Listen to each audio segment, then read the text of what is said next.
só tomar uma coisa aqui que eu tô lendo aqui, ó. Em matéria do Diogo Dantas, no Globo, afirma que o CSKA tem negociações avançadas para contratar João Vitor do Vasco. Operação de 4,5 milhões de euros, tá? Eu mandei mensagem para o Paulo Pitombeira, que negou a possibilidade de acerto para as próximas horas. Ele disse que existe o interesse, mas tem muita coisa a ser percorrida ainda, não dá para cravar que o João Vitor do Vasco está praticamente negociado. Eu acho legal dividir essa informação com vocês, tá bom? O Adonisson está perguntando se eu já falei sobre o Vasco, se não, fale agora. Estava contando que, segundo o Paulo Pitombeira, João Vitor não tem nada prestes a fechar com o CSKA. Vasco também tem virou alvo de especulações sobre o Piton no Milan e o Ryan no Al Hilal. Nem o Milan nem o Al Hilal fizeram propostas oficiais, tá? A imprensa da Colômbia afirma que o Galatasaray recusou a mais nova oferta do Vasco pelo Carlos Cuesta, proposta de 1 milhão de euros com opção de compra de 3,5 milhões de euros. E aí, só para completar, o processo de recuperação judicial do Vasco travou no Tribunal de Justiça. Tudo porque 3 dos 5 desembargadores que cuidariam do caso se declararam suspeitos ou impedidos de participar do julgamento. Um deles, o André Luiz Sidra, alegou histórico de ameaças recebidas de torcedores em outros casos envolvendo clássicos cariocas, tá bom? O Francisco Costas. Nicola, nas notícias que você traz, eu acredito, Nicola, o zagueiro Carlos Cuesta vem mesmo pro Vasco, Roraima é Vasco em peso. Franciscão, obrigado pelo carinho. Deixa eu só trazer um bastidor sobre o Cuesta. Esse é um zagueiro colombiano, 27 anos de idade, pertence ao Galatasaray. Tá? Ele esteve perto de fechar com o Spartak e o negócio acabou melando. O Vasco se animou com a possibilidade de contratá-lo, mas hoje a notícia que surgiu na Colômbia, país natal dele, é de que a oferta feita pelo Vasco foi recusada, oferta de 1 milhão de euros. Comenta, o que você achou do sorteio? Vamos pegar o Botafogo, tem preferência São Januário ou Maracanã?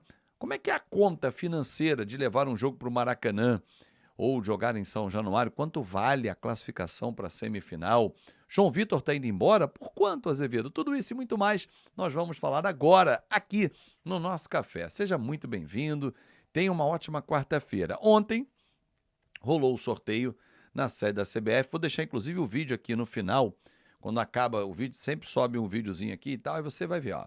Aí vai subir, porque tem a entrevista na live de ontem do Admar Lopes, em que ele fala sobre chegada de reforços, sobre possibilidade de saídas e também, claro, sobre o desejo do Vasco de jogar em São Januário. É um desejo da diretoria de atuar dentro de casa. Pô, Azevedo, mas é burrice. Melhor levar para o Maracanã, que aí faz 2 jogos com 60 mil, 70 mil torcedores, renda mais alta. Legal, concordo em quase tudo. Só que hoje eu enxergo uma diferença técnica do Vasco para o Botafogo. O que não significa que o Botafogo já passou de fase, já pode se garantir na semifinal da Copa do Brasil, vai entrar para cumprir tabela. Não. Mas é um time que tem um investimento muito maior do que o nosso, é um time que está muito mais ajeitado. Por mais que o David Ancelotti, o novo treinador, tenha chegado recentemente, ele meio que deu continuação ao trabalho que vinha sendo desenvolvido pelo Renato Paiva e que deu certo na Copa do Mundo de Clubes. O Vasco, com o Diniz, melhorou, mas não performa no resultado. O Vasco tem mais posse de bola com o Diniz, valoriza mais a bola, finaliza mais, cria mais, mas com pouca efetividade. Então, nesse momento, o Botafogo é mais time que o Vasco. Está na Libertadores, está na Copa do Brasil, está no Brasileiro na parte alta, a gente está no sufoco lá atrás. Só que quando a bola rola, esses fatores todos que eu trouxe aqui, eles não entram em campo. Ah, mas o fulano é melhor do que o ciclano. Tá bom. Mas quem garante que o melhor no futebol vence sempre? Se alguém me provar que o melhor no futebol vence sempre, esquece. Botafogo é semifinalista. Tem jogo. E aí você tem que tentar usar as armas. O que significa usar as armas? Por exemplo, cara, é você ter, um exemplo, São Januário, cabem só 20 mil, você vai destinar 10% para a torcida visitante e o BEP permite, é o único clássico que o BEP permite, é o Vasco e Botafogo, 2 mil botafoguenses, 18 mil vascaínos. Beleza. Jogo da volta no Newton Santos, ida 27 de agosto, volta 11 de setembro. Ué, 4.500 torcedores do Vasco, 10% da capacidade do Newton Santos.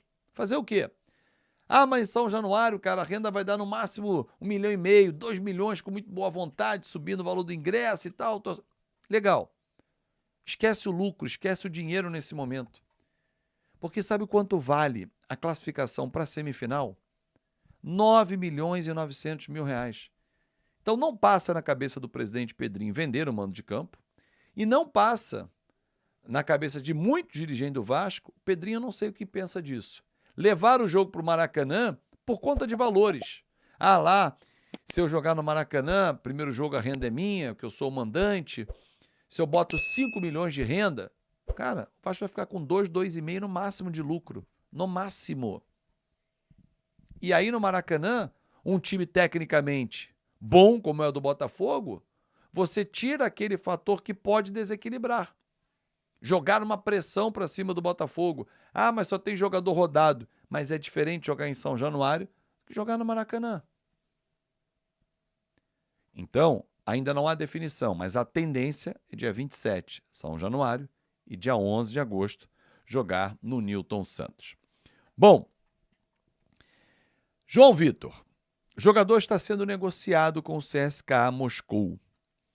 O Vasco fez uma contraproposta, recebeu a proposta vinda dos russos por 4,5 milhões de euros e o Vasco fez uma contra de 5 milhões e ficando ainda com um percentual dos direitos econômicos do atleta. Só para você poder entender a conta, como ela existe.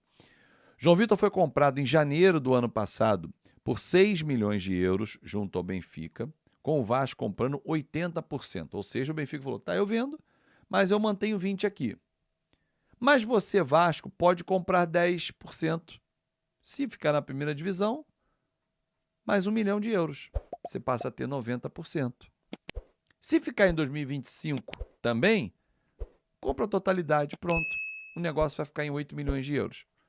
O Vasco vendendo agora, essa parcela, esquece. Benfica fica com seus 10%. O Vasco dos 90% quer ficar com um percentual de 20%, então ele vende 70% para o CSKA. Por 5 milhões de euros. Bom negócio? Bom negócio. Até porque não podemos esquecer o salário. O João Vitor tem um salário altíssimo e mais 3 anos e meio de contrato praticamente. Na ponta do lápis são mais 40 milhões de reais em despesa com o João Vitor. Se você pode botar no caixa agora algo em torno de 30 milhões de reais, por que não? Piton é um jogador que pode ser vendido? Pode, tem cidadania italiana. O Milan tem interesse nele? Não chegou nenhuma proposta ao Vasco. Mas é possível que ele seja negociado. Ryan, o Vasco quer segurar.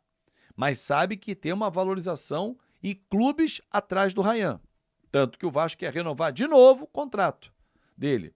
Queria até o fim de 26, quer antecipar essa renovação e fazer um contrato maior com valores maiores. Porque sabe que ele tem potencial para sair por muito mais. Muito mais que eu digo, acima de 20 milhões. Hoje, é um valor que se alguém chegar assim, eu compro o Ryan. Arsenal chega aqui, fala assim, ó, Pedrinho, quero comprar o Ryan. 20 milhões de euros. Pô, meu irmão, dá quase 130 milhões de reais. Pô, mas ele dá para ele sair por 200. Hoje, ainda não dá. Ele não é uma realidade. Não é um jogador que performa há muitas temporadas, mas ele vem de seleção de base. Roda mais um ano, performa mais um ano, o Vasco vende por 30, 35, 40, quem sabe. E eu acho que ele pode performar. Por exemplo, domingo, entendo que ele tenha que ser o falso 9 contra o Santos. Eu, Fernando Diniz, colocaria Puma na direita, dobrando, né? O Puma como ponta. Ryan e Nuno. E o Coutinho fazendo esse quarteto da frente. Muito mais mobilidade, presença de área, por cima e por baixo. Ryan e o Puma batem muito bem na bola, o Coutinho e o Nuno da mesma forma. No alto, Ryan e Puma chegam dentro da área, pisam na área. É uma opção. João Vitor não deve jogar, está sendo negociado, a negociação pode acontecer a qualquer momento, hoje, amanhã, até o final da semana, e assim, ficou insustentável. O João Vitor é mau jogador? Não. Supervalorizado? Na compra, no salário? Sim. Agora tem que resolver o problema. E acho que essa resolução de 5 milhões de euros por 70% do que o Vasco tem, mantendo 20 para uma futura negociação e não tendo que pagar mais o salário dele, que seria um desembolso de 40 milhões de reais, é uma conta que ficou bacana para o Vasco. E aí, não tem mais problema, João Vitor. Agora é buscar uma solução. Carlos Cuesta, zagueiro colombiano do Galatasaray, que está fazendo jogo duro, pode não pintar, mas era o nome que o Vasco estava negociando. Rafael Tolói, a informação que eu tenho é que não houve nenhuma negociação com ele. E aí muita gente botou ontem em vários grupos, pô, o Igor Rabelo foi de graça para o Fluminense. Era um bom zagueiro. Era um bom zagueiro para o Vasco. Porque o Vasco não foi atrás? Ou foi e ele preferiu ir para o Fluminense? Também tem isso, torcedor. Aliás, passando do Botafogo, o caminho é Fluminense ou Bahia na semifinal. Grande abraço. É isso aí, torcedor vascaíno. Quero sua opinião aí sobre essa demora na confirmação aí da saída do João Vitor, vendido ao CSKA, né? E também da chegada do zagueiro. O Vasco fez a oferta, o time lá negou a primeira proposta do Vasco de 1 milhão de euros. Então, o Vasco não sei se vai conseguir melhorar um pouco essa oferta, mas aguardemos aí cenas dos próximos capítulos. Como disse o Fábio Azevedo, Igor Rabelo estava aí dando sopa para poder ser negociado praticamente de graça, né? O Fluminense avançou aí, contratou o jogador, né? Seria um bom nome para ter o Vasco ter sido procurado, né, o jogador para fechar com o clube. Deixa aí sua opinião nos comentários.